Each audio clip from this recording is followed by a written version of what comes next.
ہے اور کتنا اس کو بچانا ہے، اور اس کو بچا کر ہمیں کیسے قرضہ دینا ہے، ہمیں واپس کیسے کرنا ہے۔ فرمایا وَإِن تَتَوَلَّوْا كَمَا تَوَلَّيْتُم مِّن قَبْلُ يُعَذِّبْكُمْ عَذَابًا أَلِيمًا، تو دردناک سزا دے گا تمہیں۔ وہ دردناک سزا کیا ہے؟ غلامی ہے، غلامی میں تمہیں مبتلا کر دے گا، جیسے آج غلامی میں مبتلا کر رکھا ہے۔ وجہ یہ ہے کہ ہم دشمن کے مقابلے کے لیے تیار نہیں، بزدلی پیدا ہو گئی، حکمران عیاش ہو گیا، مفاد پرستی میں مبتلا ہے۔ جنہوں نے دعوت دینی تھی وہ جنگ سے گریز کرنا چاہتے۔ آج دیکھو مسلمان ممالک عجیب حال ہے، شیطان اعظم دشمن اس وقت اس کی فوج پر اعتماد کر کے بیٹھے ہوئے ہیں کہ وہ ہماری حفاظت کریں، اپنی کوئی تیاری ہی نہیں ہے، اس کے لیے اپنی کوئی فوج نہیں ہے، اس کے لیے کوئی خود اپنے جنگی ہتھیار تیار کرنے کی فکر ہی نہیں ہے۔ اتنا بڑا عالمی ہے، یہ اللہ کا عذاب اور سزا آج ہمارے اوپر مسلط ہے۔ اللہ ہمیں بتا رہے ہیں، یہ انہی نام نہاد مسلمانوں کو کے بارے میں اللہ نے ارشاد فرمایا، اے مسلمانوں تمہیں بلایا جائے گا، دعوت دی جائے گی، اس وقت اگر لبیک کہو گے تو پھر پتہ چلے گا کہ تم باقی سچے مخلص مسلمان ہو، وگرنہ تم آج بابا کہانی ہے، صرف چند ایک عبادات کر لینا، جی رسمی طور پر چند ایک اعمال کر لینا اور یہ سمجھنا کہ بس دنیا بھی ہماری اور آخرت بھی ہماری ہے۔ فرمایا لیس علی الاعمی حرج ولا علی الاعرج حرج ولا علی المریض حرج، اس پر جو مخلص مومن ہیں ان کی طرف سے سوال آیا، ہم تو جنگوں میں شریک ہونا چاہتے ہیں لیکن وہ مخلص بھی ہیں۔ دوسری طرف مسئلہ یہ ہے کہ وہ معذور ہیں، جسمانی طور پر وہ جنگ میں شریک نہیں ہو سکتے، مثلا کوئی نابینا ہے، لنگڑا ہے، کسی اور بیماری میں مبتلا ہے، بوڑھا ہے، عورت ہے، کوئی اور عذر ہے کہ جنگ میں وہ شریک عملی طور پر نہیں ہو سکتا، تو قرآن نے کہا کہ ایسے لوگوں کا عذر عند اللہ مقبول ہے، ان پر کوئی الزام نہیں۔ اس حوالے سے سورہ توبہ کی وہ آیت زیادہ اس کی واضح کرتی ہے کہ جس میں اللہ نے ارشاد فرمایا لیس علی الضعفاء ولا علی المرضى ولا علی الذین لا یجدون ما ينفقون حرج اذا نصحوا للہ ورسولہ ما علی المحسنین من سبیل، بیماروں، کمزوروں، لیس علی الضعفاء ولا علی المرضى ولا علی الذین لا یجدون ما ينفقون، یا ایسے لوگ جن کے پاس خرچ کرنے کے لیے جہادی ساز و سامان ہے ہی نہیں، ان کے اوپر کوئی الزام نہیں ہے، کوئی گناہ نہیں ہے اگر وہ جنگ میں شریک نہیں ہوتے، بشرطے کہ اذا نصحوا للہ ورسولہ، وہ اللہ اس کے رسول سے خیر خواہ ہوں۔ یعنی اگر ایک معذور آدمی ہے، جنگ میں نہیں جا سکتا کسی عذر کی وجہ سے، باقی معذور ہے، اس کے لیے جنگ میں نہ جانے کی شرط یہ ہے کہ وہ دین کے ساتھ مخلص اور خیر خواہ ہو۔ مخلص اور خیر خواہ ہونے کا کیا مطلب ہے؟ مطلب یہ ہے کہ جنگ صرف ہتھیار سے ہی نہیں ہوتی، جنگ کے مختلف طریقے ہوتے ہیں۔ مثلا ایک جنگ مال سے، اگر ایک آدمی مالدار ہے لیکن معذور ہے تو وہ مالدار مال دے اللہ کے راستے میں۔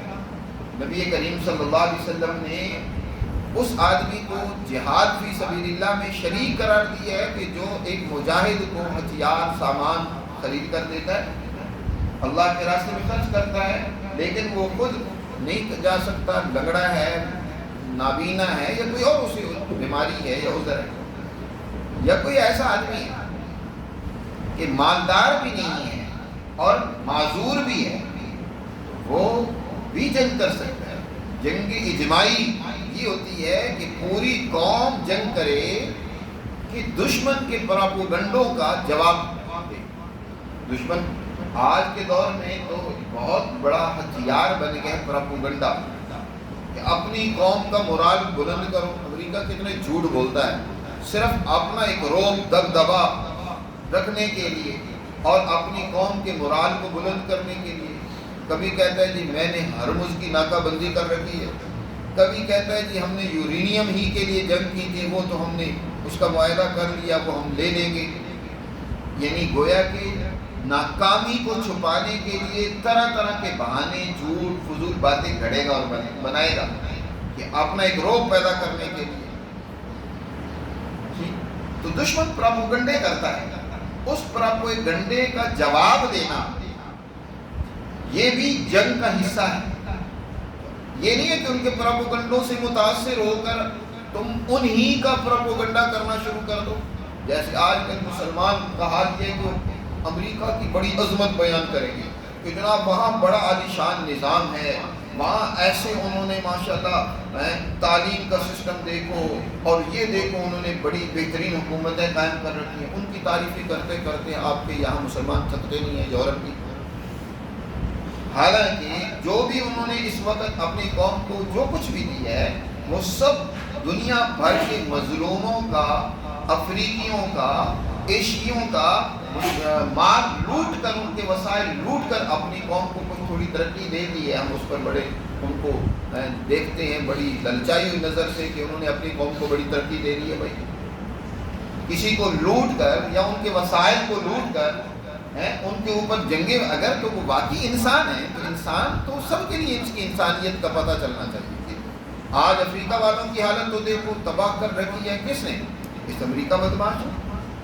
اور اسی طرح دنیا بھر کے جتنے وہ ممالک ہیں وہاں ان کے اوپر جنگیں مسلط کر کے ان کے وسائل کو لوٹ رکھا ہے کس نے؟ اس کو جس کو ہم بڑا مہذب سمجھتے ہیں دنیا کا بدماش بنا پھرتا ہے. اور دنیا میں ظلم و بربریت، قتل و غارت گیری کے پیچھے اسی کا ہاتھ ہوتا ہے. تو اس کے جھوٹے پراپوگنڈوں کا جواب دیں، یہ بھی جنگ میں شرکت ہوتی ہے، بجائے اس سے متاثر ہونے کے ان کی حقیقت کو بیان کریں. اذا نصحوا للہ ورسولہ، فرمایا جب اللہ اور اس کے رسول سے خیر خواہ ہوں، پھر اگر وہ معذور ہیں، نہیں جنگ میں شریک ہو رہے، کوئی بات نہیں ہے، ان کا یہ عذر قابل قبول ہے. نبی کریم صلی اللہ علیہ وسلم جب کسی فوج کو لے کر روانہ ہوتے تھے دشمن کے مقابلے میں، تو راستے میں آپ صلی اللہ علیہ وسلم فوج کا معائنہ کرتے، شہر سے نکلنے کے بعد کم عمر کو بھی واپس کر دیتے. اسی طرح جو مرجف اور مخزل ہوتا تھا، یعنی جو دشمن کا روب اس کے دل میں اتنا ہوتا تھا کہ اس کے حق میں پروپیگنڈا کر دیتا، دشمن کی بڑی فوج ہے، بڑا اس نے لشکر اکٹھا کر رکھا ہے اور اس نے تو بڑی اسلحہ جمع کر رکھا ہے، بڑی نئی ٹیکنالوجی اس نے حاصل کر لی ہے اور وہ بڑا طاقتور ہے، وہ تو یہ کر دے گا. تو ایسے لوگوں کو مخزل کہا جاتا تھا کہ وہ لوگوں کے بارے میں، لوگوں کے دلوں میں دشمن کا پروپیگنڈا کر کے ان کے دلوں میں بزدلی پیدا کرنا چاہتا ہے. یا مرجف اسی طرح کے جھوٹے پروپیگنڈے کرنے والے حضور صلی اللہ علیہ وسلم فوج سے ان کو نکال دیتے، ان کو واپس بھیج دیتے. یہ ہمارے ساتھ نہ ہے. اپنی کمزوریاں ہوں ان کو چھپانا چاہیے، دشمن کی جو حقیقت ہے اس کو عیاں کرنا چاہیے، اور اگر اس کی کوئی حقیقت ہے بھی تو آپ اس کو دوسرے انداز سے بیان کریں، کیونکہ جنگ ایک ہتھیار ہے اور اس میں پروپیگنڈا بھی ایک ہتھیار ہوتا ہے کہ جس سے دشمن اور دشمن کی اس فوج کا مورال گرے، اس کو پست بنایا جائے، اس کو کمزور بنایا جائے، بزدلی اس کے اندر پیدا ہو. تو ایسی بات آپ کریں. اور ہمارے یہ جتنے اینکر پرسن، یہ جتنے اس وقت میڈیا پر، آج کل تو سوشل میڈیا کا دور ہے، وہ تعریفیں کرتے تھکتے نہیں ہوں گی، ان کا پروپیگنڈا کر رہے ہوتے ہیں. یہ تو در حقیقت دین اسلام سے خیر خواہی کی بجائے دشمنی کرتے ہیں، دشمن کا اعلی کار بن کر کردار ادا کرتے ہیں. تو قرآن نے یہاں فرمایا کہ نابینا آدمی ہے، لنگڑا ہے، بیمار ہے، تو اس پر کوئی حرج نہیں ہے اگر وہ عملی طور پر جنگ میں شریک نہیں ہو رہا، لیکن دوسرے طریقے سے وہ جنگ میں مسلمانوں کی مدد کر رہا ہے، تو پھر کوئی حرج کی بات نہیں. فرمایا وَمَن يُطِعِ اللَّهَ وَرَسُولَهُ، جو اللہ اور اس کے رسول کی اطاعت کرے گا تو اللہ ان کو داخل کرے گا ایسے باغوں میں جن کی نیچے نہریں بہ رہی ہیں. قرآن میں یہ الفاظ دو طرح سے آئے ہیں، يُدْخِلُهُ جنات تجری من تحتها الانہار خالدین فیہا کے الفاظ بھی کہیں آتے ہیں، کہیں مطلقاً آتا ہے. جہاں تو خالدین کے الفاظ آتے ہیں تو اس سے مراد آخرت کی جنتیں جہاں ہمیشہ انسان میں رہنا، اور جہاں مطلقاً جنتوں کا ذکر آتا ہے کہ ان میں اللہ ان کو داخل کرے گا، تو اس سے مراد دنیا کی جنتیں، دنیا کے وہ سرسبز و شاداب علاقے، دنیا کی وہ فتوحات ہیں دنیا کی وہ کامیابیاں ہیں کہ جو انسان اس اعلیٰ نظریہ، فکر اور دین کی خاطر قربانی دیتا ہے تو اللہ ان کو دنیا میں بھی وہ نعمتیں عطا کرتا ہے۔ دنیا میں اللہ ان کو بہترین علاقے، سرسبز و شاداب علاقے اور وہ دنیا کی فتوحات عطا کرتا ہے، اسی کا نتیجہ پھر آگے آخرت میں خالدین فیہا، ہمیشہ کی جنتوں کی صورت میں نکلے گا۔